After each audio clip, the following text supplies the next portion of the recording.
Lié sur la mission Maboko Makasi, Tobeteli Maboko, oh, Beti Maboko, Tobetela Yesu Maboko, Tobetela Yesu Maboko. Gloire à Jésus. Gloire à Jésus. Nous sommes comme dans le programme de la mission. Nous avons tous Seigneur. Vous allez poser. Sentez-vous à l'aise. Amen. Nous allons rappeler.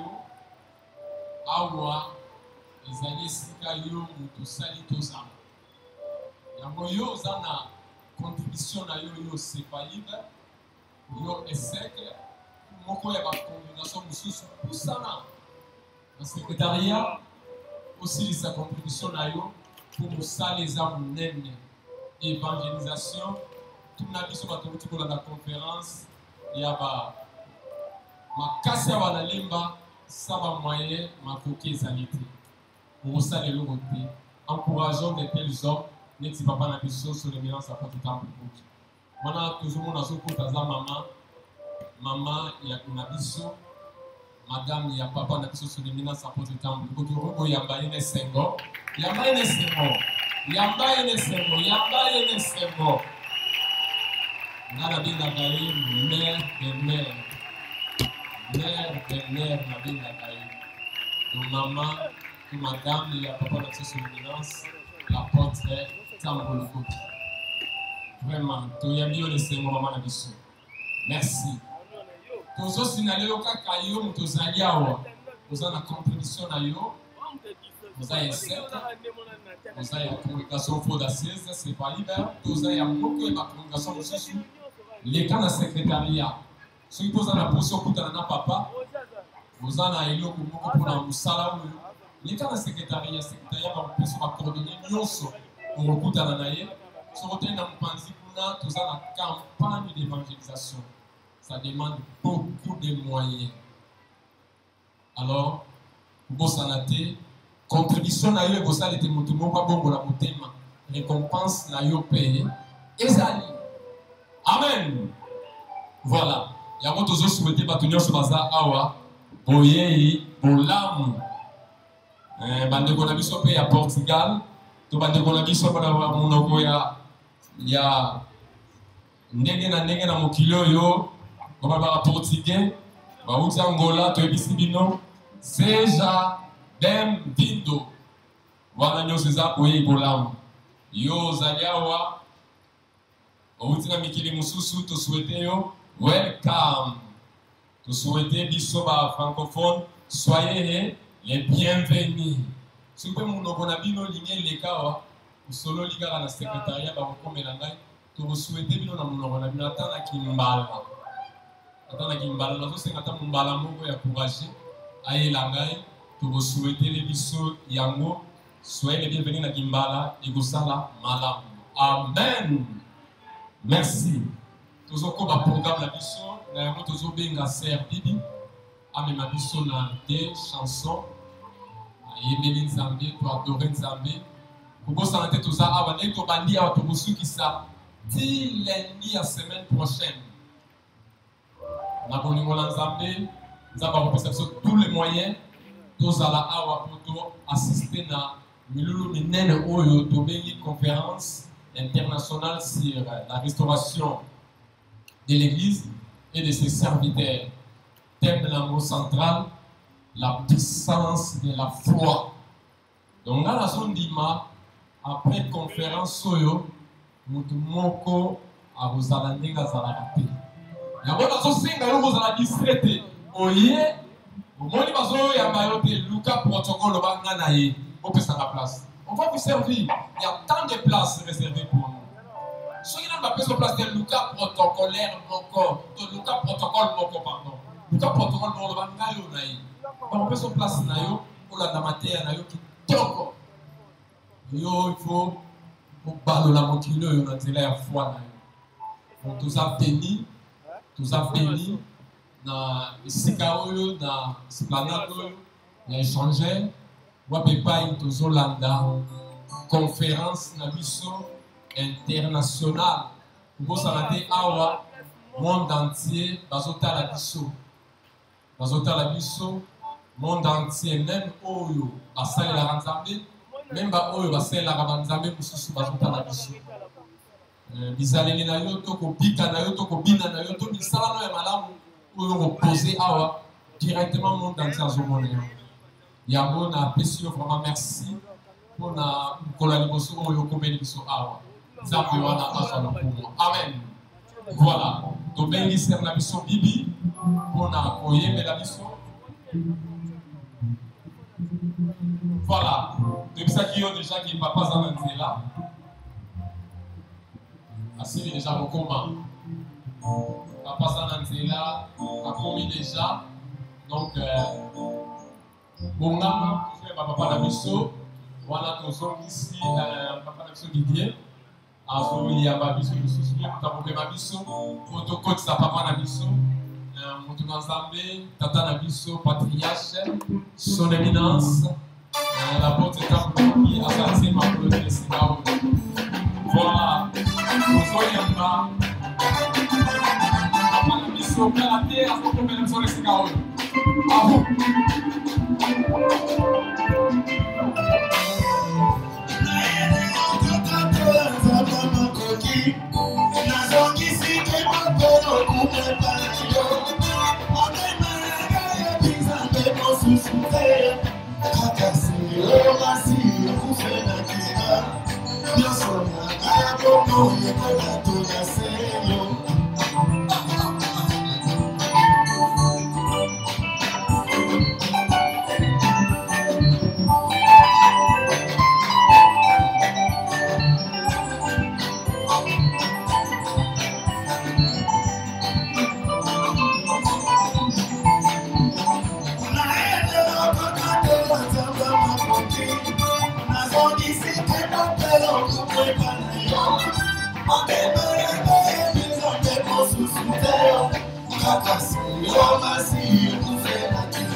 Voilà, voilà le retour au Yamba. Papa, la mission tout ça là, entrée dans assise la mission. Pour vous dire que Oyakalisa qui milou au sein de la matinée a échoué Tala. Amen. Peu importe la circonstance, mission yelo, liboso, on a voyé par exemple. Papa, la mission de l'autre pour dans les cigares. Toyambi est dans ma banque, on a mission de sous. Mais quelle est ma banque? Gloire à Jésus. Gloire à Jésus. Merci. Tobandi, tous aussi la l'émission. Tous un livre dans le secrétariat, livre sur intitulé maintenant pour l'équipe dans le secrétariat, beaucoup affectés pour l'équipe dans le secrétariat, les exploits des ministères santé sur Jésus pour l'équipe dans le secrétariat, uniforme 50-40 pour l'équipe dans le secrétariat. Pour vous soyez en haut, il y a un langue, pas de ici. Le livre là, c'est notre Père qui a écrit cela. Ceux qui ont tout dernier mot, vous allez pas. Sur ce, nous invitons les pasteurs Génon Kambukoki pour les mots de bienveillance. Pasteur Génon Kambukoki, à vous. Alléluia. Est-ce que nous sommes dans la joie d'être ici ce matin? Tu peux manifester ta joie? Je pensais que tu allais associer à cela tes mains. Je pensais que tu allais associer tes milolo. La dernière fois qu'on était réunis pour une conférence, c'était l'année passée. Est-ce que tu n'es pas heureux de revoir celui qui était à ta droite l'année passée? Est-ce que vous avez ce moteur de revoir moi, qui à gauche l'année passée? Est-ce que tu peux acclamer le Seigneur? Que Dieu soit loué. Mot de circonstance. Mesdames, Messieurs, au nom de l'Église du Saint-Esprit au Congo et au nom de son éminence, apôtre Tamboulokoki Ignace Némi, nous vous souhaitons avec grand plaisir la bienvenue à cette grande conférence sur la restauration de l'Église et des serviteurs du Christ, édition 2025. Elle se déroule ici à l'esplanade de l'échangeur de l'UBD, du lundi 7 au lundi 14 juillet 2025, de 8h30 à 13h30. En effet, nous sommes ravis de vous avoir parmi nous pour cet événement passionnant qui, à travers son programme chaque année, voit différents serviteurs du Christ défiler pour apporter leur connaissance afin que le peuple de Dieu puisse être béni et sauvé. Retenons que cette année, le thème est la puissance de la foi. À cet effet, nous saluons la présence de toutes les délégations qui se sont déplacées pour participer à ces assises, ainsi que celle de toutes les personnes qui ont répondu à l'invitation. Pour les délégations, nous prions que le Seigneur Jésus-Christ puisse vous protéger pendant vos séjours ici à Kinshasa, la capitale de la République démocratique du Congo. Encore une fois, merci infiniment d'être présent parmi nous. Nous croyons que le Saint-Esprit fera de cet événement un moment mémorable et inoubliable. Pour finir, nous déclarons ouverte cette édition de la conférence sur la restauration des serviteurs de Christ, sur la restauration de l'Église et des serviteurs de Christ.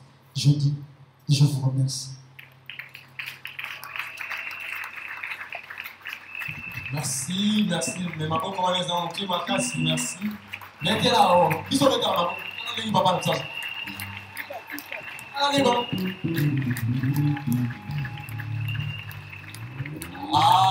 Amen. Voilà, nous avons la mission à Swalokum. Nous la mission et Bambi. On a la mission à Zali. Tata la mission. Koko ya basus. Tous à peine. Amen. Tous à peine. Parce que tout aura raté nos moments peine. Nayango, nous invitons notre coordonnateur, le pasteur Pierre.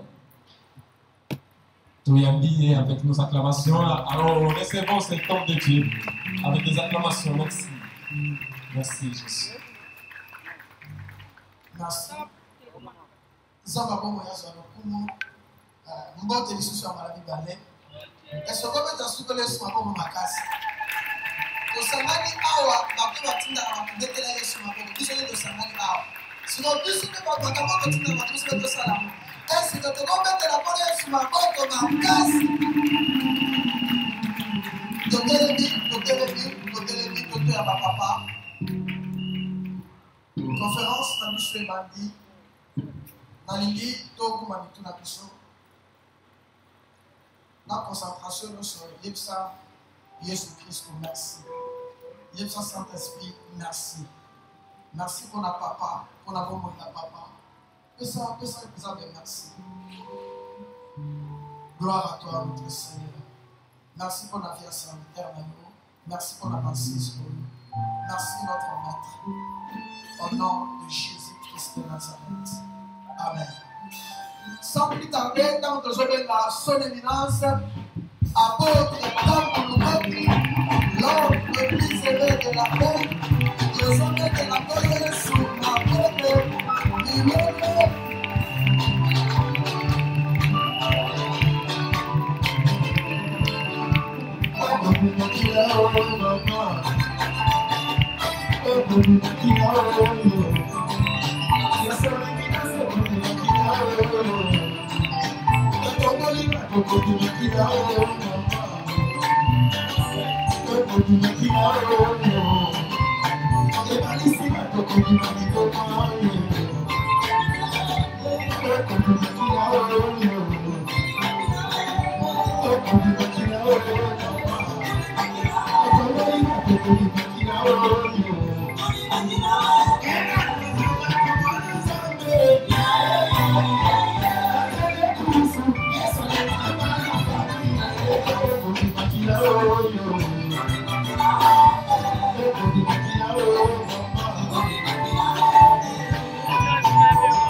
Alléluia.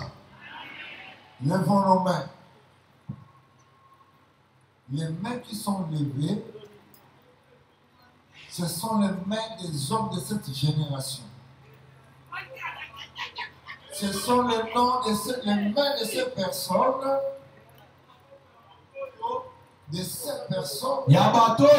qui vont bouleverser ce monde. La grâce de Dieu est suffisante. Dieu donne à tout le monde ce que tout le monde veut. Tes mains levées, tu es en train de dire oui à Dieu pour ce qui va se faire pendant cette semaine. Je sais que nous commençons maintenant comme ça. Nous ne terminerons pas comme ça. Tu vas grandir de jour en jour. Et quand tu vois Jésus-Christ,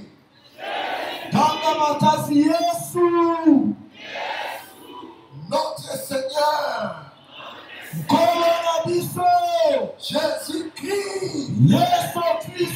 est Seigneur. Maintenant, dites-le combien de fois tu veux.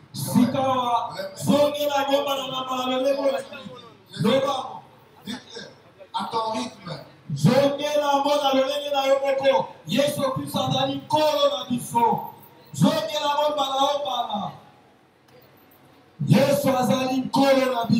Amen. On acclame notre Seigneur.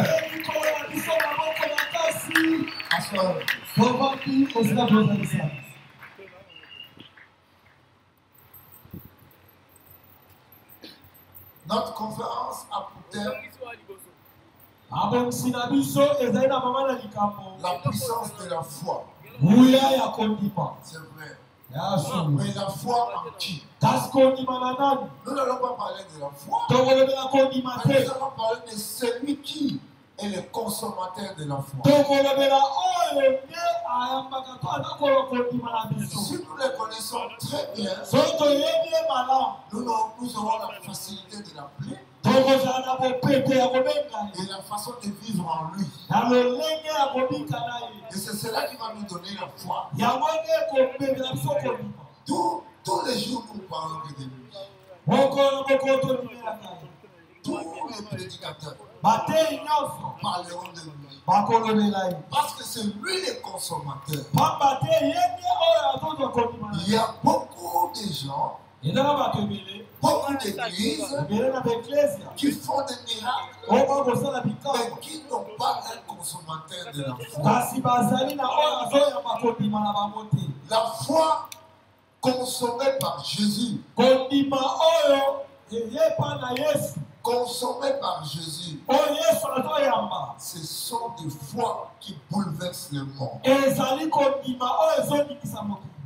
Nous sommes chrétiens, mais nous basons notre foi sur qui?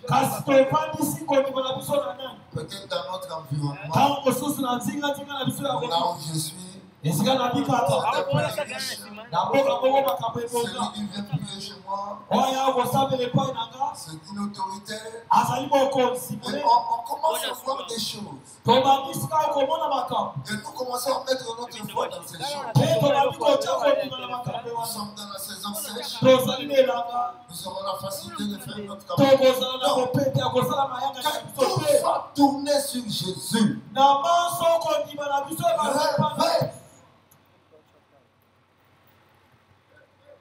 Lamuke esiwozani pambate Yesu akoiko mimonisa na mboka oyo. Yesu aliko mimonisa na mboka oyo. Il veut se manifester dans le monde. Par qui? Par qui? Où est ta réponse? Par qui? Merci. La base de toute vérité biblique. Vous allez dans l'Ancien Testament, vous allez dans le Nouveau Testament, la base se trouve dans une fondation, dans un fondement chrétien. Et Jésus-Christ est notre Seigneur. Il y a des remarques que nous faisons aux gens. Il y a des interventions que nous faisons. Les gens nous disent qu'ils sont des orgueilleux. Non, frère. Il y a des jours passés ici. On a cité beaucoup de prophètes. Et moi j'étais là. On a pris Jésus-Christ comme n'importe qui. Et quand j'ai réagi, beaucoup d'hommes de Dieu ont été contre moi. Parce que la fondation n'est pas là. Tout le monde entier, c'est par Jésus. Et c'est pour Jésus. C'est par Jésus. Et c'est pour Jésus. Où sont vos applaudissements? C'est par Jésus. Et c'est pour Jésus. Nous croyons qu'à la base de toute vérité biblique, et qui rachetait, rédemptrice, se trouve le principe chrétien fondamental. Quel est ce principe-là? Jésus-Christ est Seigneur. Dans tout ce que tu fais, dans tout ce que tu penses, que Jésus soit Seigneur. Je ne dis pas qu'il soit au centre seulement. Je ne dis pas qu'il soit au centre, mais qu'il soit Seigneur. De la tête aux pieds, de tes pensées, de tes actions, que Jésus soit Seigneur. Si tu le recommences demain, il commence à vivre pour Jésus Seigneur. Tes regards vont changer. Je vais vous dire une chose. Quelqu'un était de Dieu. Était un prophète de Dieu. Mais le Seigneur est venu à lui pour lui dire ne promène pas de regards inquiets. Si tu as un Seigneur qui est Jésus, tu ne vas pas promener de regards inquiets. Dans ta façon de te manifester, on saura que celui-là, il est de Jésus. Celui-là, il croit que Jésus-Christ est Seigneur. Quelqu'un peut croire en Jésus. Les musulmans aussi croient en Jésus. Mais croire en Jésus notre Seigneur, ça peut changer ton séjour sur terre. Ton séjour sur terre va changer. Qui va changer ça? Jésus. Yes. Pourquoi? Parce que tu le connais, Seigneur. Il y a une femme qui a considéré son mari Seigneur. Cette femme a vécu la grandeur de Dieu. Et Jésus-Christ, il est Dieu. Mais il est Seigneur. Il est Seigneur. Il est Seigneur. Il est Seigneur. Si c'est ton Seigneur, la façon de prier le Seigneur, ça va changer. La base, le fondamental de tout chrétien, Jésus est Seigneur.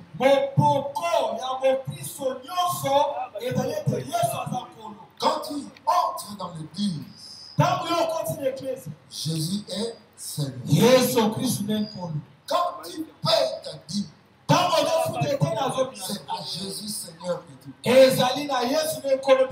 Il est au-dessus de tout. Je ne parle pas de Dieu. Il y a beaucoup de dieux. Il y a des dieux puissants. Mais Jésus est tout puissant. Ce principe, si vous connaissez ça, vous allez commencer à confesser même vos petits péchés. Comment vous ne l'avez pas considéré? Comment vous ne l'avez pas considéré?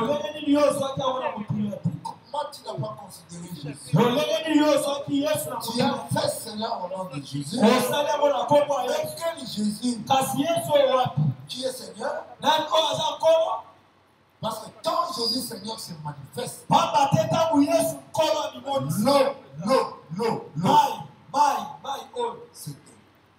le vent cesse. La pluie qui veut descendre s'arrête là-bas. Parce que Jésus est Seigneur. Aujourd'hui, je quitterai ce lieu satisfait. Si tu crois que Jésus est Seigneur, parce que c'est en lui que tu mettras ta foi. Tu ne mets pas la foi dans quelqu'un qui est frère. Qui est frère. Tu mets la foi dans le rocher. Dans le rocher des arts. Tu n'es pas fanatique d'une équipe de Madrid qui peut gagner et un jour perdre. Mais tu y es. Oh Jésus. Alléluia. Est-ce que tu le vois? Il est ici. Il est Seigneur. Frère, je connais beaucoup d'hommes de Dieu qui peuvent quitter la droiture parce qu'on va parler. Mais Pierre, mais Étienne, il n'a pas fui. Parce qu'il savait qu'il y a un rocher. Que tout m'arrive. Que tout m'arrive au nom de Jésus. En venant ici, quelqu'un m'a vu. Il est venu me dire, papa, tu es fatigué. Je suis fatigué. Mais comme je suis debout, parlant de mon Seigneur, il va s'occuper de moi. N'aie pas peur. Ta taille ne dit rien. Là où tu prêches ne dit rien. Ta pauvreté ne dit rien. Parce que c'est lui le Seigneur. Que tout dépend de lui. Je commence à vous dire, à vous qui avez adopté ce que j'ai dit, votre ministère sera insaisissable. Je n'ai pas entendu. Votre ministère sera insaisissable. J'ai dit ça la dernière fois. Votre ministère sera insaisissable.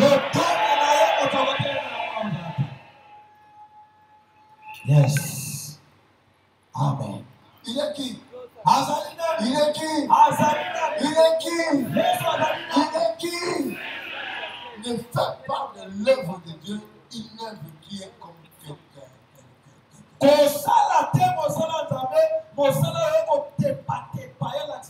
Entre dans le ministère avec la force du rocher.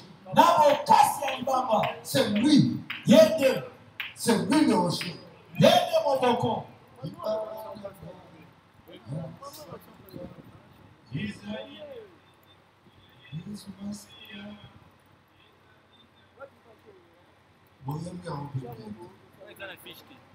Je ne craindrai rien.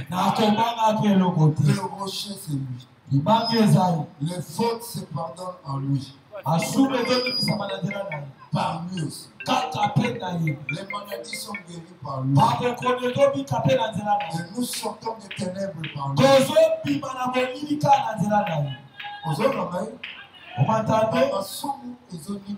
Les péchés sont pardonnés en lui.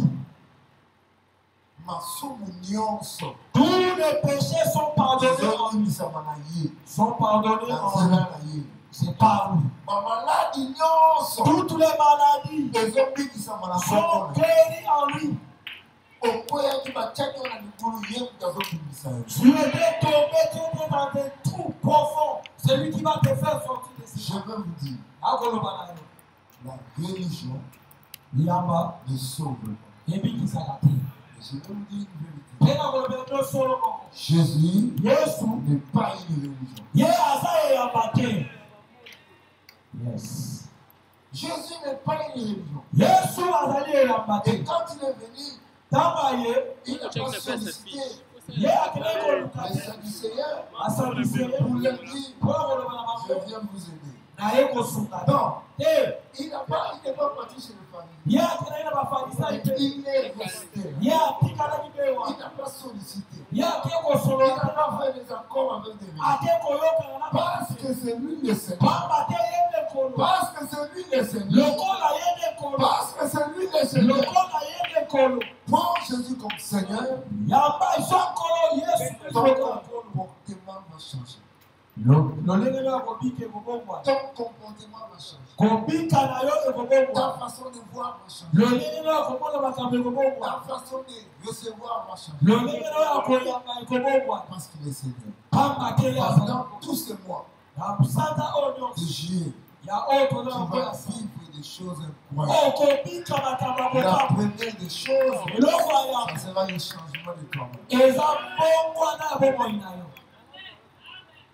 Amen. Amen. Jésus est Seigneur. Je l'entends. Jésus est Seigneur. À l'hôpital, Jésus est Seigneur. Au magasin, Jésus est Seigneur. Les principes chrétiens fondamentaux.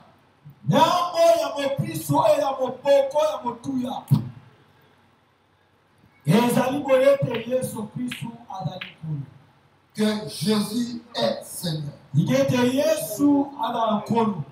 Jésus est Seigneur. Avançons. Tout ce que nous pouvons posséder, tout ce que nous pouvons recevoir de Dieu, tout ce que nous pouvons posséder, tout ce que nous pouvons partager, tout ce que nous sommes, où nous pouvons devenir, soit en nous, soit aux autres, auprès des autres. Tout ce que je peux posséder, tout ce que je peux avoir, tout ce que je peux recevoir, tout ça, même tout ce qui est dans les autres, tout cela, si ce n'est pas en Christ, si ce n'est pas dans le Seigneur, il y a une erreur. Vous en montez encore, tu es un homme riche, en Christ ou pas en Christ. Il y a des mamans qui ont des grossesses hors Christ. Il y a quelqu'un qui l'a aidé. Un marabout leur a donné une grossesse. On a fait des fétiches. L'enfant est venu. Ces enfants-là vont trouver le monde. Parce que ce n'est pas en Christ. Même le ministère. Tout ce que je peux recevoir n'existe qu'en Jésus. Lui seul pouvoir. Nous ne pouvons nous approprier ces choses et jouir que parce qu'il est le Seigneur. Le Seigneur, pas le Seigneur de l'enfance. Mais le Seigneur est éternel. Jésus restera toujours Seigneur. Il a été Seigneur, il est Seigneur. En tout temps. Au temps de David, c'est lui le Seigneur. Au temps d'Aïdi Nabata, c'est lui le Seigneur. Au temps de Kamboulou-Baki, c'est lui le Seigneur. Au temps de nos enfants, c'est lui le Seigneur. Qui est le Seigneur du Congo? Qui est le Seigneur du Congo? Qui est le Seigneur du Congo? Mais la foi en lui. Le problème du Congo va passer. Alléluia. Amen. C'est Jésus seul qui y pouvoir. Quand Jésus pouvoir. Quand Jésus pouvoir, les gens ne vont pas dire qu'il a beaucoup donné. Il a peu donné. Même s'il donne un peu, c'est lui qui a donné. Le Seigneur qui t'a donné. Quelque part on dit le Seigneur a donné, le Seigneur a répondu. Je ne sais pas si dans quelle circonstance. Le Dieu de grâce veut te dire que tu es venu aujourd'hui. La parole de Dieu est un miroir. Et tu dois corriger. Parce que ta vie ne peut pas finir ainsi. Tu dois être un homme de foi. Quand les hommes pleurent, ne pleurez pas parce que c'est la fin. C'est la fin. Mais soyez contents. Parce que de cela, quelque chose va venir. Je me dis ceci.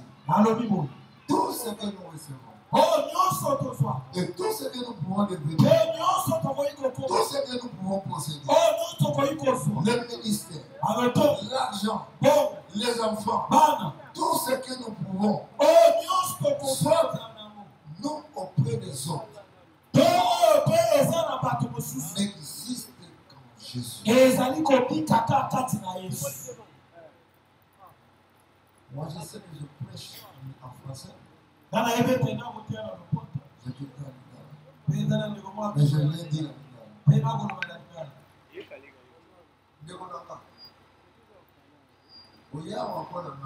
mon frère, tu n'es pas venu ici pour moi. Peut-être que tu es venu pour moi. Et je t'ai dit, Et au centre de toutes choses ce matin, c'est Jésus. Il connaît tout. Il connaît que tu es malade. Il le sait quand il avait dit même que tu mourras demain. Mais lui, il est là. Il est toujours Seigneur. Tu peux parler avec lui. Il change la situation. Au-dessus de lui, il n'y a aucune autre personne. Si Jésus t'a donné ta boule, il est Seigneur. Si t'a donné une autre personne, il est Seigneur aussi. Il t'a donné ces maris-là, Jésus les sait. Parce que Jésus est au-dessus de toutes choses.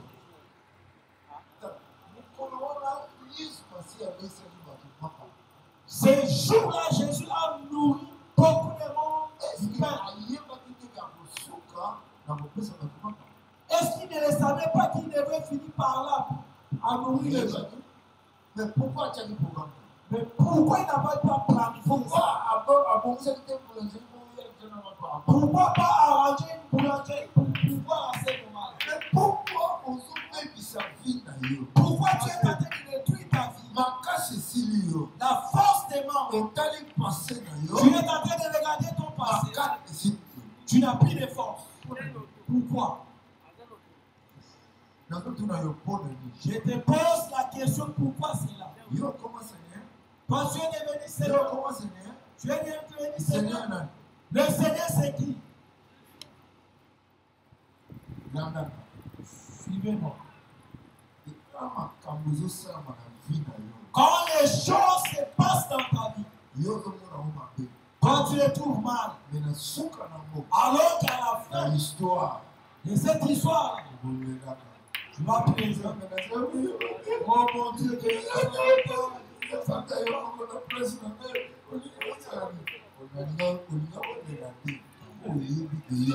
tu n'avais pas pleuré parce que tu ne sais que Jésus-Christ est Seigneur.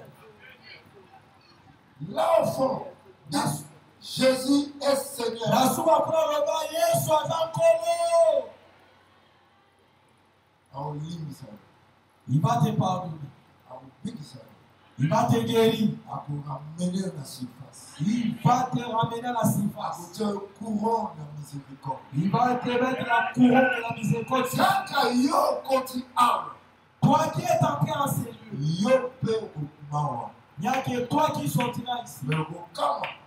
Mais tu seras sorti. À ta sortie, les gens vont commencer à te suivre. À ton entrée, tu n'avais pas réussi. Pourquoi?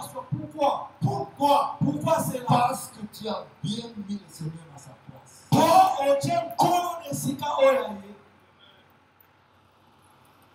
Dites à haute voix, Jésus! Mettez votre foi en Jésus. Pas aux hommes. Les hommes qui sont seigneurs. Quand il se présente ici, il a un arsenal de choses bien arrangées. Donc vous sentez que cet homme est puissant. Mais c'est pas lui. Jésus a décidé. Alléluia. Dites Alléluia très fort. Alléluia. Vous savez quand je vais prêcher si tu as je prêche Jésus-Christ. Le corps adopté à Yesu. Et le soir, il y aura la manifestation de ce Seigneur.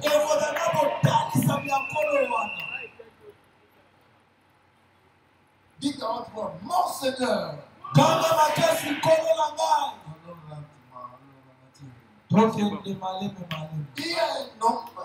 a un homme qui était recruté par Jésus. Il s'appelle Thomas Didyme. Il écoutait les enseignements. De qui? De Jésus. Et il a laissé tout. Il était derrière Jésus. Il partait avec lui. Il marchait avec Jésus. Il mangeait avec lui. Et il était intelligent. Il avait d'autres choses qu'il faisait autour de Jésus. Mais un jour, Jésus meurt. Jésus ressuscite. Lui doute.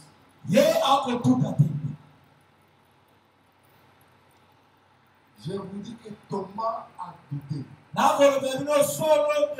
de la résurrection de Jésus. Il est ressuscité. Si moi je ne mets pas mon Alléluia. Et quand Jésus est venu, il était là. Thomas, viens mettre. Qu'est-ce que Thomas fait? À genoux, hein? Aujourd'hui, sois à genoux. Si tu reconnais, change ton comportement. Change ta façon de servir Dieu. Je dis bien, tout ce que nous recevons, tout ce que nous avons, tout ce que nous possédons, c'est Jésus.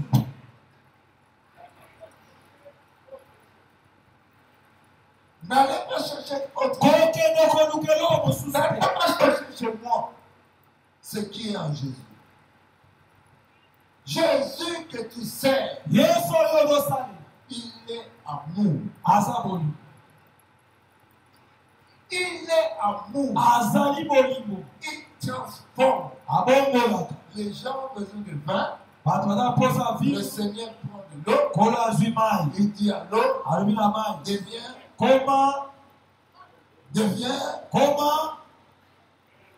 vin. Ça c'est palpable. Et il est allé encore loin. Il prend le vin.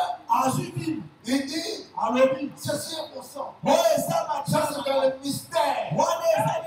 Il est le Seigneur. Il est le roi des rois. Il change tout. Il est capable de te remettre sur le rail. Encore de t'enseigner.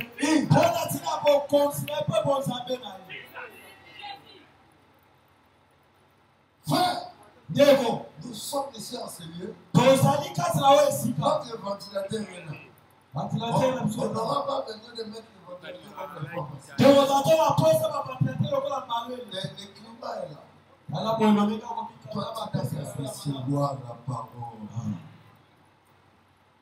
S'il te met dehors, c'est lui. S'il te dit un jour, nous allons à la conférence là, c'est lui. Sache-le. Jésus est Seigneur. L'important, c'est Jésus. Dans le trou, c'est avec Jésus. Quand il t'amène dans le trou, il ne t'a pas diminué. Mais il veut que tu le découvres. Et que les autres le découvrent. Daniel était dans un trou avec des lions. Et il est allé sortir, Jésus Seigneur. Je ne la parle pas souvent, mais la situation que nous menons sur Congo, c'est pour que Jésus soit Seigneur. Soyez calme. Croyez. Le dernier jour, ta bouche là va parler autre chose. Parce que tu vas considérer qu'il est Seigneur. Beaucoup de gens me disent,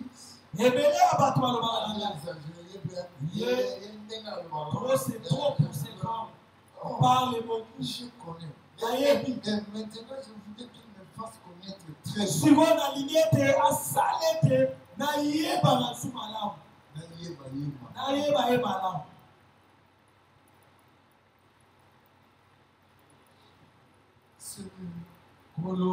Il l'a reconnu pourquoi?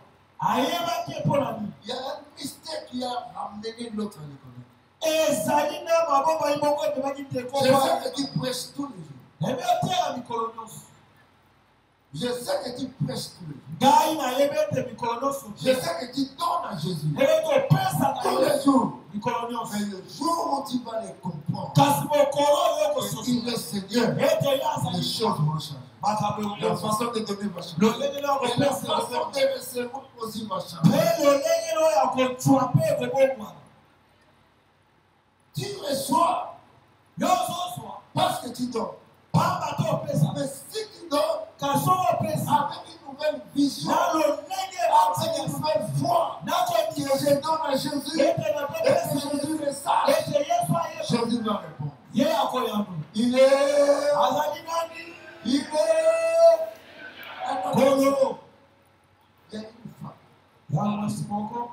Cette femme Mwasi oyo était malade. azali kobela. Sa maladie est allée en empirant. Bokono na ye ezali kokende te kobeba se kobeba. Sur le docteur, tu vois comment quelqu'un qui est malade sent que ça va très mal. Son visage. Omoni po yeba moto aza kobela yo na makambo ezoke malamu te elongi na ye ekokola pete. Entendez un peu. Entendez ça. Soki nakili Tout son vêtement. nasibika soki Ça s'arrête de lui. naobika.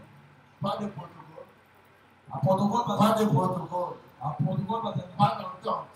Ayoki na On moto. ne la connaît pas. Ayebi Elle ete. ne sait pas comment je vais raconter. Ayebi te na kokutana na yesu akote nini. Si je vais, Soki je nakili touche nasibika soki elamba naobika. Elle a fait Asali ça. La force de la pensée. wana eza kokasi ya Ça l'a makasi aidé. esungi Et quand il a touché, po ntango asimbi donc elle n'a même pas dit bon, je vais voir si c'est pas. alobaki teke nayoka nde soki nabiki Parce que le Seigneur n'est pas un petit. pamba te nkolo na biso aza mwana te Le Seigneur, il est Seigneur. ye azali nkolo.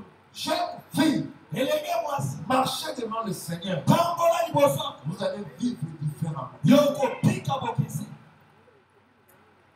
Chaque garçon, elenge mobali marchez dans ce monde tambola na mokili oyo avec Jésus. na yesu C'est lui qui est Seigneur. ye nde azali nkolo. Pas un Jésus là de ezali Mbaka yesu oyo amandaka te ou un Jésus de Bouzima. to ya bujimani. Mais marche avec Jésus de kasi Nazareth. tambola na yesu ya nazareta. Frère, je vois que tu me suis ndeko naomona ete ozolanda avec la permission de Jésus. azwi etindi epa na nkolo Reçois. yamba Ta vie ne sera plus là. bomoi na yo ekozalaka lolenge eza lelo te. Vous allez le jour où nous ici, nous allons témoigner. awa mokolo biso tokotatola Pas ceux qui viendront là. bao te Mais bakoya nous qui écoutons, biso tozoyoka na ntongo lelo vous allez voir. okomona bato Parce que Jésus, pamba te il yesu est entré ye akoti dans des salles na kati en ya tant que Seigneur. akoti lokola Pierre est en train d'attendre qu'on coupe sa tête. ete azali kozela bakate mutu Mais Jésus est en train d'attendre. kasi yesu akoti esika wana En sommeil. na kati ya poni En sommeil. na Il poni est en train de voir en sommeil. na poni Il voit Jésus. amoni yesu Pas. abibima Tout est coupé. nyonso ekatanaki Comment ça va? banda kotambola Il arrive devant la porte fermée. akomi na ekuke moko ya mabende La porte dit. ekuke yango moko Vous efongwama voyez comment vous allez ouvrir les portes. bamani ntango ozokenda bi ya biso biso oniati boye ekuke yango moko efongwama Il se demande. mpe ya bituni C'est comment? boye Il commence à marcher. abandi kokoma boye Arrivé à la maison, okoma na ndako le songe n'est plus sombre. boye ndoto eza so ndoto te La puissance du Seigneur nguya ya nkolo a transformé la vie. ebongo moko ya Moi, je crois nga nazondima que ce qui ne va pas dans ta vie ete oyo ezotambola te na va moko na yo céder maintenant. ezotika yo siko Parce que tu écoutes la parole. pamba te yo ezoyoka liloba nzambe. Vous savez ce qui s'est fait? Pierre est sorti de la prison. boyebi oyo esalamaki mpe tolabima na boloko Parce que Jésus était son Seigneur. pamba te yesu azali nkolo na ye Pourquoi il y a une différence mpona nini eza na avec bokisi ceux qui ont marché avec Jésus? na bao batambolaki na yesu mpe na biso mpona Il y a nini quelque chose qui ne va pas. eza nde eloko oyo ezotambola te Vous êtes comme Didier, Thomas. ozali batoma bato ati Vous êtes avec lui, oza na mais ye vous ne le considérez pas. kasi bozozwa ye na motuya Prenez Jésus comme Seigneur. zwa yesu lokola nkolo Là où vous travaillez, prenez Jésus comme esi Seigneur. osalaka kosala ndimela Il y yesu a la lokola nkolo puissance Azana Mouya. Là. Yakomimo ne siko owa. Je ne suis pas à la fin. Je vais dire quelque chose. Na komina na suka tebe na lingana lobelo ko. Un jour, Mukuna moko j'avais un peu. nadakina makamoko. Dit, Idi azajwa. je voudrais aller voir une danse. Alingana mona idaosa. Je sentais aussi qu'il y aura quelque chose. Nazai koyo kape 4 leke loko moyo mosala. Nous allons à l'ambassade de Nigeria. Toke na ambassade ya Nigeria. Nous avions l'assurance parce que notre seul travaillait. Baba tete ngina assurance de gomo wa basi na biso azai kosala. On dit, on a parlé de Abi ba opesa visa te. Pour musala il y a ezali. une fête de musique. Pour kuna baana nteke ya ba musulman. Pour tozo. Mais on dit, c'est vrai que la sœur va nous aider. Il doit prendre le passeport. Tant que de gomo swana ko sai sa to du passeport ba che visa. Rien. Eloko te. Continuons aussi à partir de son point. Continue pe a kepe na ga. Rien. Pas d'influence. Nous sommes au respect. Totika. Chacun de nous avec son passeport. Boko na boko na sona passeport. Non, il doit aller. Babi nga isinina ki Nigeria. Je demande à quelqu'un. Na sengi na mutu moko. Je lui dis ceci. Alobi na. Est-ce que moi, tu vois, je passe sur le Nigeria? Est-ce que tu peux me mettre. Esi boko ti na visa na passeport na ga pona. Papa Amen. maman ya foi. Tu peux me mettre le cachet de sortie. Okoli ko cacher et la Viens dire à ma femme, je vais me dire pour le voyage. Je suis allé jusqu'à la keti aéroport. on m'a envoyé le passeport. Ba bemenga passeport abe ti cacher pas azoni na monka. Parce que je sais que Jésus est Bamba tenga na ebete yetu adamu. et c'est lui qui m'a envoyé. Kenda tindinga. Allez. Kende.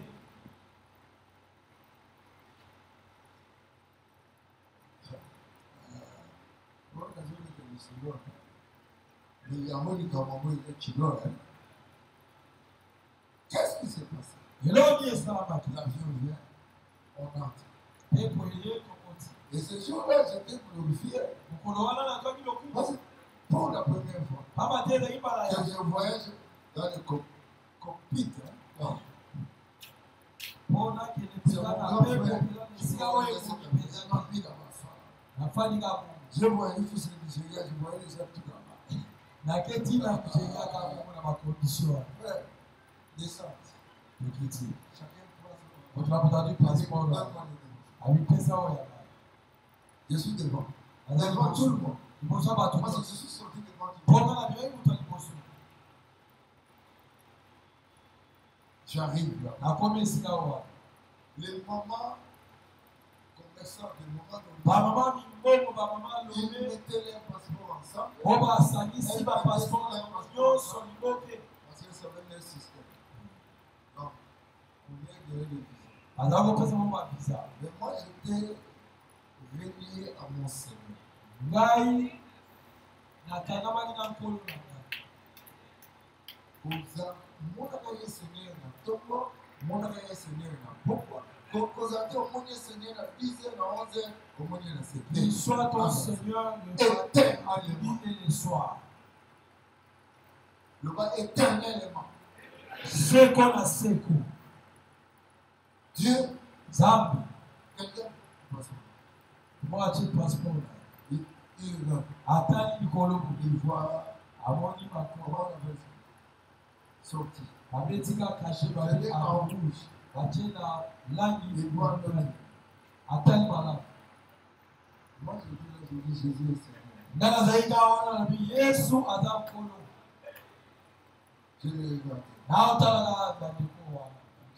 Qui? Babi, oh passeport ya nani? En anglais. Atuli na anglais. Là, je viens. Il est aussi Seigneur de l'âme. Azali pe nkolo ya babiloko ya bato. Là, je ne connaissais que Rick Van Wicken. Is in the garden. L'anglais de deuxième seconde. Ibandiro wana. For Africa. Mais je crois que English for the world. Frère, dites d'abord que moi Jésus. Seigneur, entre-temps, vois qu'il a ressuscité Lazare. Amen. Hein? 4 mois, 4 mois ou bien 4 années. Attends le jour, jour moi il a mis là.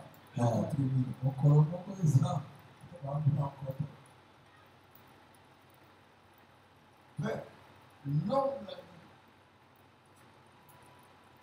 Moi, je lui dis à l'amour. Idaosa.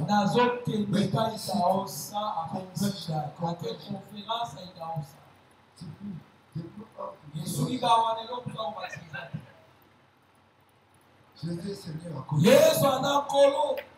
Il prend le passeport. Il m'appelle.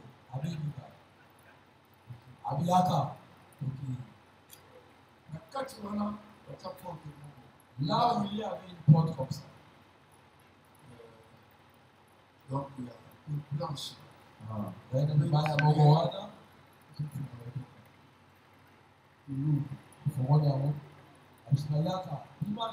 Il n'a pas stampé.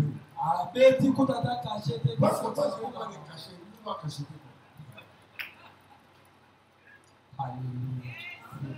Il y a des choses que les dirigeants ici viennent donner comme un rapport.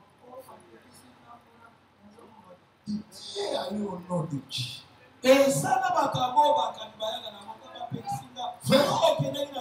Frère, Jésus est Seigneur. Allez là-bas. Si vous voyez un homme, attachez-la. Venez avec lui. Si on vous demande,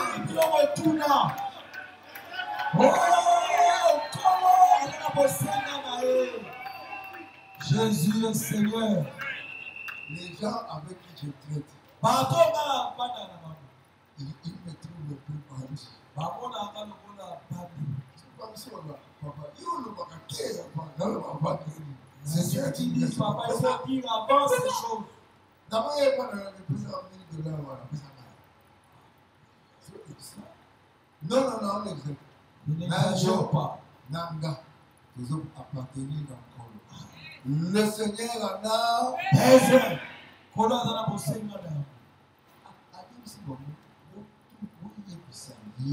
Ce qui va nous dire, bon, on va te Yesu azana en besoin. Bon, on va te montrer Galilée azana en besoin. Jean, ne dites pas l'homme de Galilée ou Jésus. Au contraire, dites les seigneurs en ont besoin. Il n'y a pas de saison. Il n'y a pas de saison. Il est Seigneur dans tout ça. Il n'y a pas de saison sèche. Il est le même. Hier, aujourd'hui, et éternellement. Nous sommes partis au Nigeria. Et nous avons fait le travail. Et ma foi a aidé. Et quand notre ministre,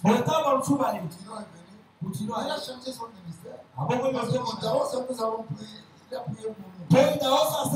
Directement. Archevêque. Le bishop. Il fait marcher jusqu'à présent. Yes. Ne jouez pas quand Dieu vous parle. Dieu nous a dit qu'on fasse la conversion sur la foi. Que ça tremble, que ça ne tremble pas. Malade ou pas malade. Tension ou pas tension. Le Seigneur m'a envoyé. Le Seigneur peut te dire de commencer un ministère au bout d'un million. Comme nous aussi. Rien. Pas même une maison. Locataire. Moi, je suis en train de prêcher devant le fondement. Je dis, hôtel na biso de la oula là, on dit pas que tu veux dire, on va là, tu vas là à 4 minutes. Papa m'a dit, il a continué à 4. Tu n'as pas. un conférencier terrible. Alléluia. Tout ce que je veux dire. Commence avec Jésus Seigneur. Si c'est avec de l'eau, ce sera vin. Lui a même changé l'eau en vin. Moi, je vais changer l'eau en miel.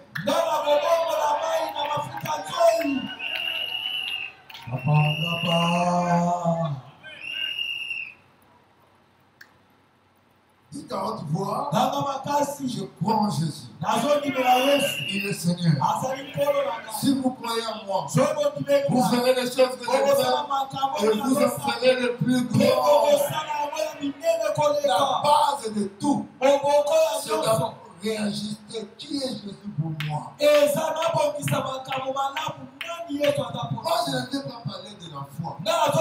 En réalité, je vais parler du Seigneur des Seigneurs. Lorsque tu vas le rencontrer, lorsque tu vas vivre avec lui, tu seras différent. Yes. Et déjà qui tremble, qu'est-ce qu'on dira? Si je fais ça, le monde va dire quoi? Jésus est Seigneur.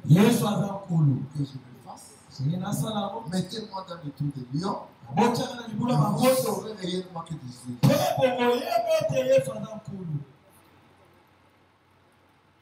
Jésus. Yes. Jésus. Yes. Oh, Jésus. Yes. Que le monde sache. Le ministère a la force dans Jésus Seigneur. Le tono est dans un pivot. On commence même à abandonner Jésus et ensuite recevoir les puissants de ce monde disent. Frère, si on te néglige, c'est bien. C'est le bijou en or qu'on te donne. Parce que tu ne peux plus promener des regards impurs. Ces choses vont venir pour te bouleverser. Arrête le soleil. Arrête le soleil. Arrête le soleil. Le soleil peut être arrêté. Si le soleil peut être arrêté, pourquoi pas la souffrance? Pourquoi pas la maladie? Si la mer qui coule tous les jours, le fleuve est là. Et un jour, la seigneurie du Seigneur se voit. Le peuple doit traverser.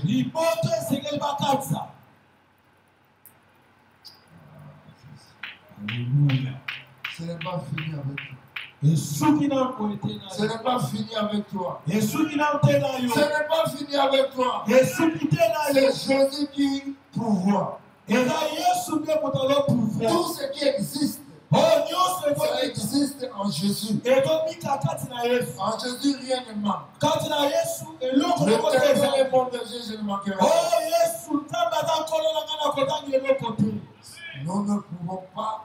Nous ne pouvons nous approprier ces choses et en jouir qu'en Jésus.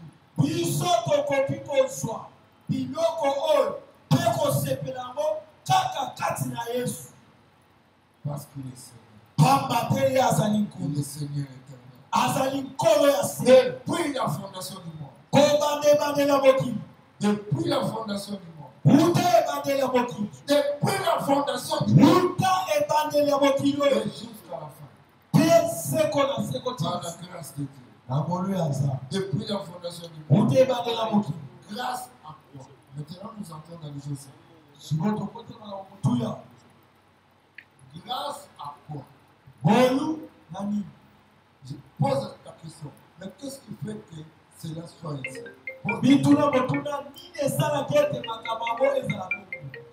Grâce à son sacrifice expiatoire.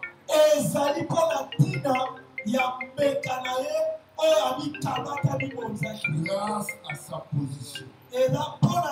À son ministère. droite de Dieu le Père.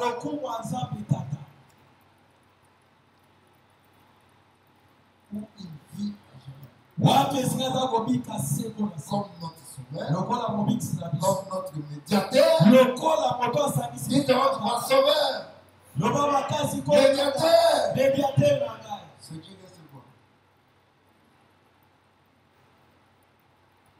En tout cas, ce qu'on veut, on n'a pas voulu. Si tu le dis, je vais te bénir. Non. J'ai dit d'abord quoi? C'est Sauveur. Sauveur. On dit qu'ici, Sauvé. Il m'a sauvé de quoi?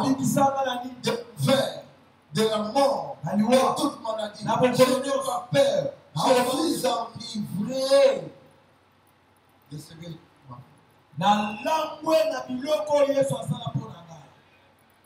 il est mon sauveur. Il est mon médiateur. Entre nous et Dieu, il y a quelqu'un. Ce n'est pas le médiateur de Barcelone qui peut bien jouer, mais à un moment donné, il ne joue plus bien.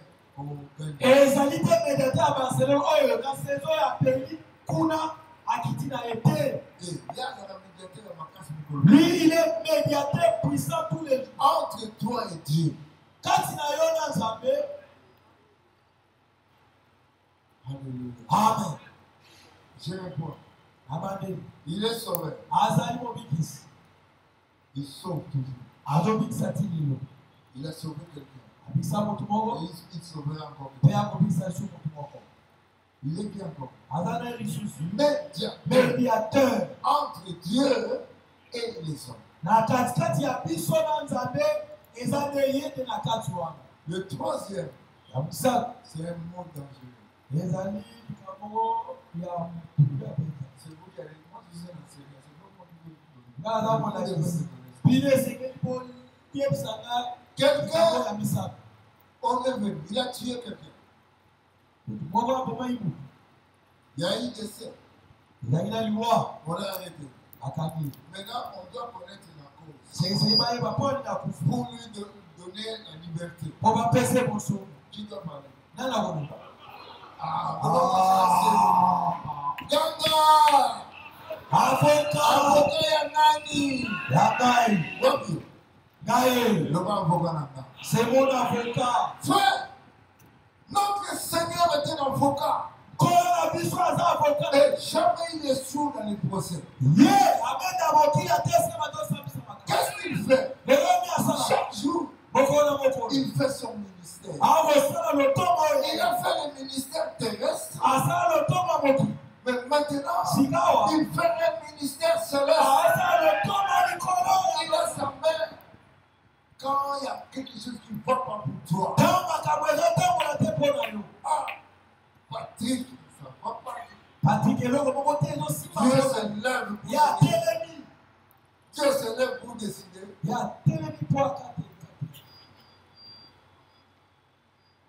Ouais, il montre maintenant ce que tu suis. Je suis mort pour vous. Regardez. Nous avons un avocat. Il a dit tout est d'accord. Il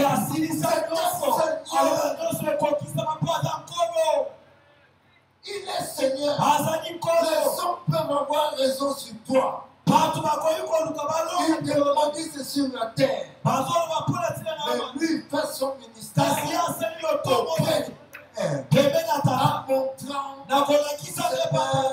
En montrant la coupe du sang. Et il est parti avec ce sang pour montrer ça au Père, pour parler pour toi, pour parler pour moi, pour parler pour les êtres humains. Jésus est notre Seigneur. Rien ne lui manque. Il y a des seigneurs. Il y a des seigneurs qui font des négociations. Mais lui ne négocie rien. Tu crois que je lui ai montré un secret? Tu crois que je lui ai montré un secret? Je ne vois pas. Tu es un Seigneur. Dans le problème de mariage, il est le Seigneur de tous les maris. Tu es le Seigneur, Jésus. Tu es le Seigneur. Regarde ton peuple. Ton peuple a besoin de ta seigneurie. Pour éduquer les enfants. Pour prêcher la parole. Ta seigneurie. Pour amener les combats en unité. Ta seigneurie. Pour prêcher la bonne nouvelle aux hommes et aux hommes. Que ce matin, ton ministère se mette debout à côté de Seigneur. Et qu'aujourd'hui, tu commences à savoir, tu ne dépends que de lui.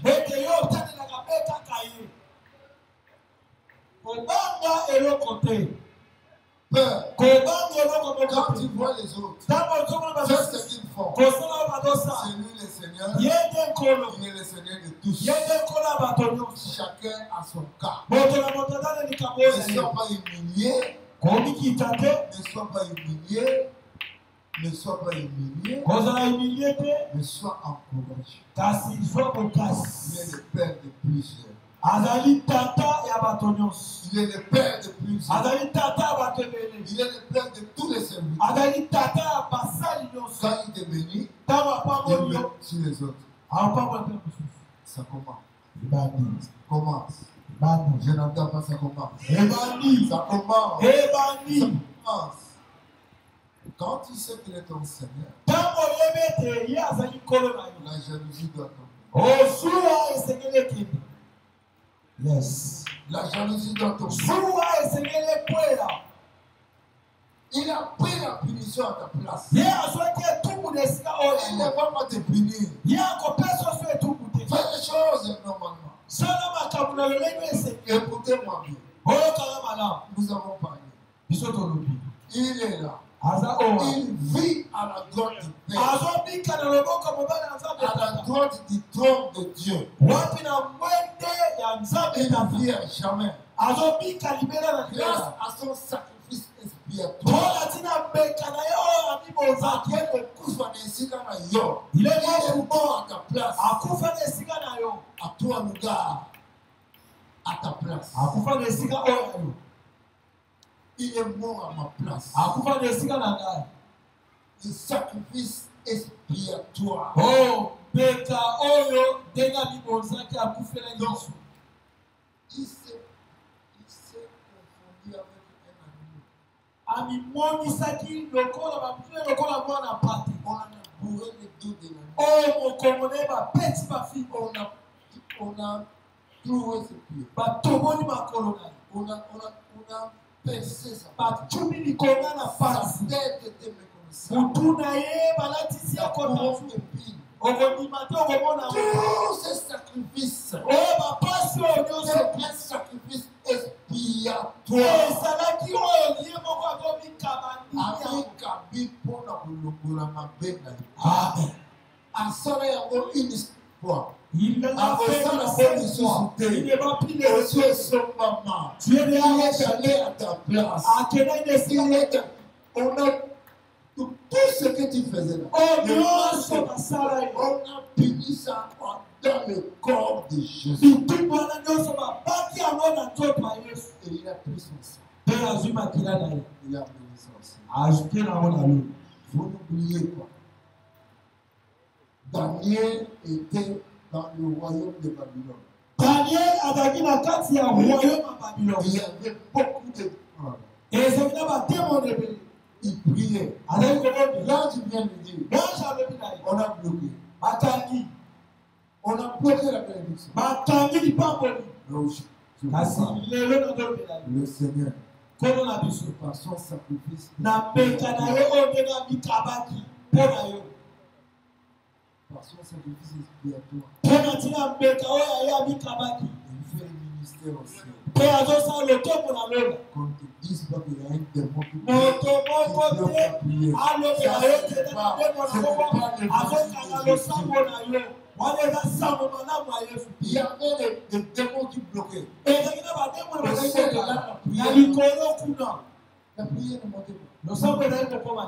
Voici cela. Jésus prend. Yes. Le vent boulevard. Boulevard Jésus. Yesu. Amazon Matambo. Lorsqu'il montait jusqu'au ciel, Les démons tous les démons Kao. étaient KO. Kila ikomi na lolo. Il a créé Le ça. sang parole kama kila na makasi zake. La prière qui dépasse les sang encore. Vaincu. Bino bolonga À cause du sang de la Bona tina makila mwana et de papa. la parole Tema loba. de votre témoignage. Ya matatu nabi. Le sang de la Quand tu pries, faites au bien pasteur, lui, tout ça dans le c'est trop, il y a un prophète qui est passé, dans la qui prière. est fort, il y a des démons qui nous envoyé bloquent. sous son bâtiment. Dites-lui que ne viens plus prier ici. Na yebi eza bato balobaka ngo. Je sais pas, nous Parce parce que le Seigneur m'a dit, akenda makila pour le temps de fumba avec les sangs, oza na Japon osambeli oza na Kikonji osambeli il y a un boulevard, oza na Londongo osambeli que vous soyez oza na à Wapi Kiko, au oza na Japon, Wese osambeli pour le va réussir fumba le sambo na ye ezokoma votre prière va monter jusqu'au ciel. à cause du sacrifice. Bona tile ya mbeka, oh Yesu amikaba kipona.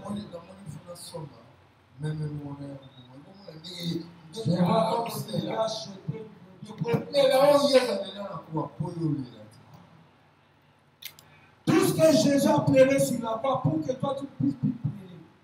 Votre corps est malade.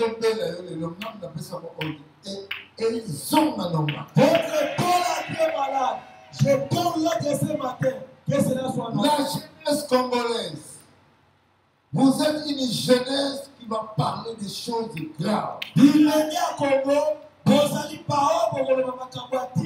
Le Dieu d'Aïdi Nabal, le Dieu de Kenan, le Dieu de Tamboulouko, il est le Dieu, il est Seigneur, il est Seigneur, Jésus est Seigneur, Jésus est Seigneur, Jésus est Seigneur. Regardez à lui, le regard fixé sur lui.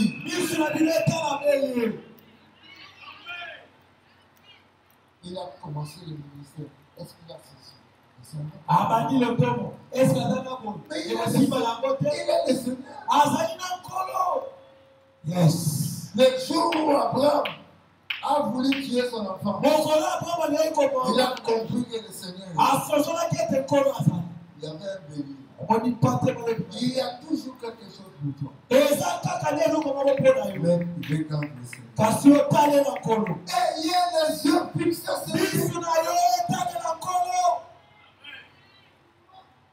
Ayez les yeux fixés sur lui. Moi j'ai vu la main de Dieu dans la maladie.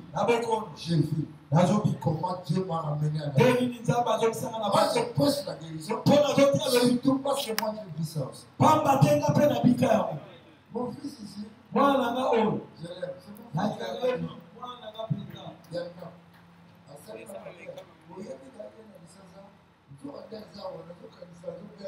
fils. Il m'a fait l'image, il est venu à Kinshasa, il ne savait pas, je pensais qu'il m'a fait qu'il était à Londres, alors qu'il est dans la capitale. Il a fait pour le support.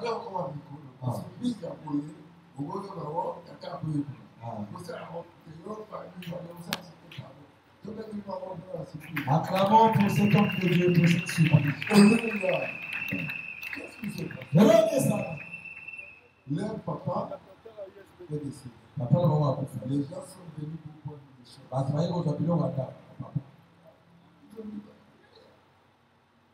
moment donné, ils ont refusé. C'est pour faire souffrir les enfants. Sa sœur est née à commencer à manger. On a prié dans notre intercession que nous avons scanné. On a vu ce qui se passe. 2 semaines après ce jour, Pour celui qui est les plus malades.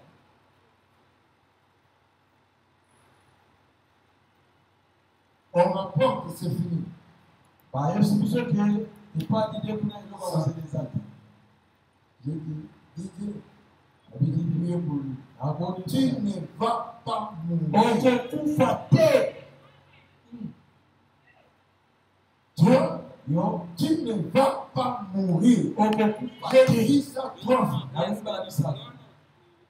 Et lors de la convention, ici à Lemba, je vous avais dit tous.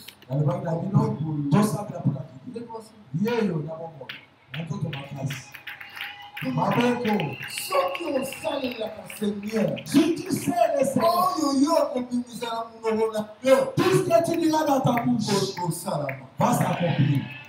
Yes. Tout ce que j'ai dit, sans douter, On laisse la voix. je le verrai s'accomplir.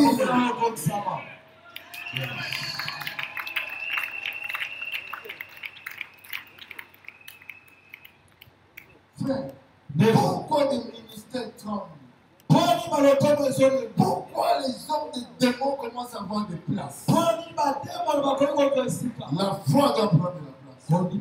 Mais la foi en qui? Quel Jésus? Celui qui est Seigneur. Yes. J'étais en train de... Moi j'ai un ministère à l'Est. Je prêche à côté. Quand j'ai vu que même les gens que je connaissais mourir. S'ils arrivent ici, et qui peut le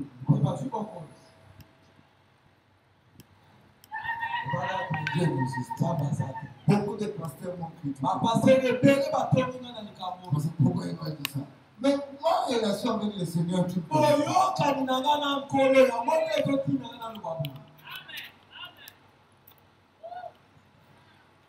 Général, tu vivras jusqu'à ce que tu seras fatigué. C'est donc, tout était prévu. Tout était prévu. Fini. On a dit qu'il va mourir. Diabète plus tout ça. La famille s'est arrangée. Je lui ai dit, tu ne vas pas mourir. Quand je dis ça, parce qu'on a dit que c'était dans mon système.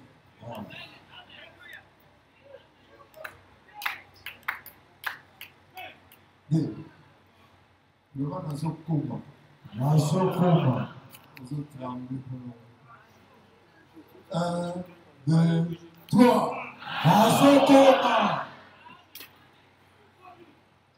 Didier, musicien, ça va pas pleurer. Tozali rasi ya kula. Tobota kama vita. Mais, nini ya bana na biso. Papa bouger mon tout. Alléluia.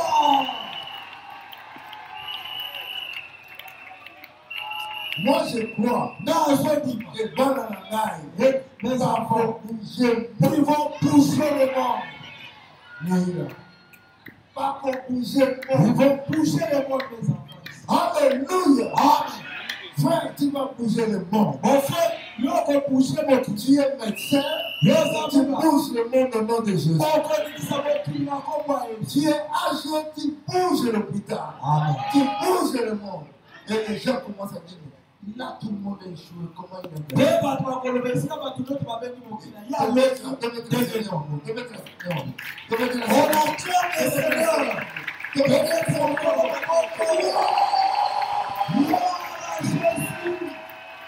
Jésus-Christ est Seigneur.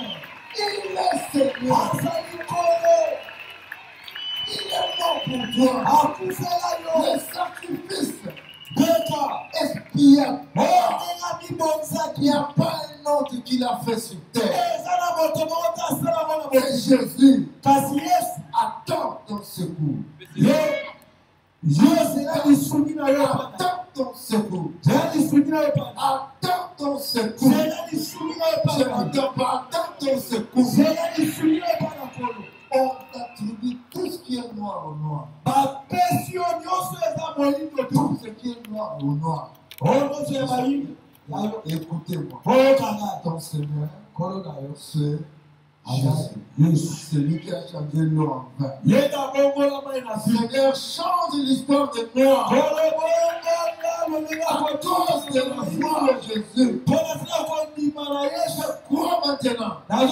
Aujourd'hui, l'histoire des noirs va changer. Il y a quelques noirs qui ont compris, qui ont marqué l'histoire.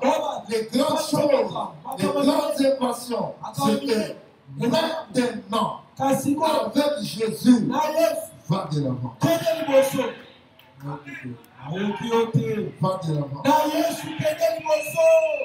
N'ayez pas peur des sorciers. Il y a un temps, ils vont avoir l'air de comprendre.